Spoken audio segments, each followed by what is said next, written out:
Чойвсон 1934 онд Москвад очиж жил шохон болжээ. Мөн энэ үед Хёмбын хэрэг гэгчэд нэр холбогдож байлаа. Москвад өнгөрүүлсэн жил шохны хугацаанд Чойвсон чухам юу хийж байсан тухай өдөгөө хүртэл учир битүүлэг үлдэжээ.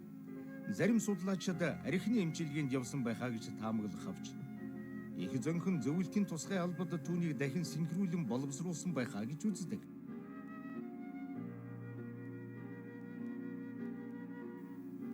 Учир нь түүнд 1935 оны 3 дугаар сард зөвлөлт холбоот улсаас суудлын 20 автомашин бэлгэнд ирж удалгүй мөн оны эцсээр Сталины шууд санаачлаг оролцоотойгоор ерөнхий сайдын орлогчоор томилогджээ. Энэ үеэс түүний тасралтгүй өгсөн дээшлэх зам эхэлсэн юм. Сталин түүний гар хөлийн командирын өөрсдийнх нь бодлого үйл ажиллагааг Монголд үг дүүгүй хэрэгжүүлэх хүнийгэрийн хайсаар сая нэг олсон бололтой.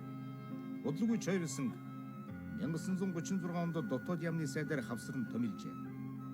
1930-ад оны сүүлчээр Чойвсонгийн гарт ихээхэн эрх мэдэл төвлөрч улмаар тус улсын засгийн газрын тэргүүний эрхийг хүчээр булааж Сталины шууд гар хөл болон үе олон хүнийг хэлсээр хэлмэгдүүлжээ. Бүгд наримдаг Монгол Ард улсын баг хурлын тэргүүлэгчдийн 1937 оны 10 дугаар сарын 2-ны хамтарсан хурлаас онцгой бүрэн эрхтэй комиссийг байгуулж дараагаар нь Чойвсон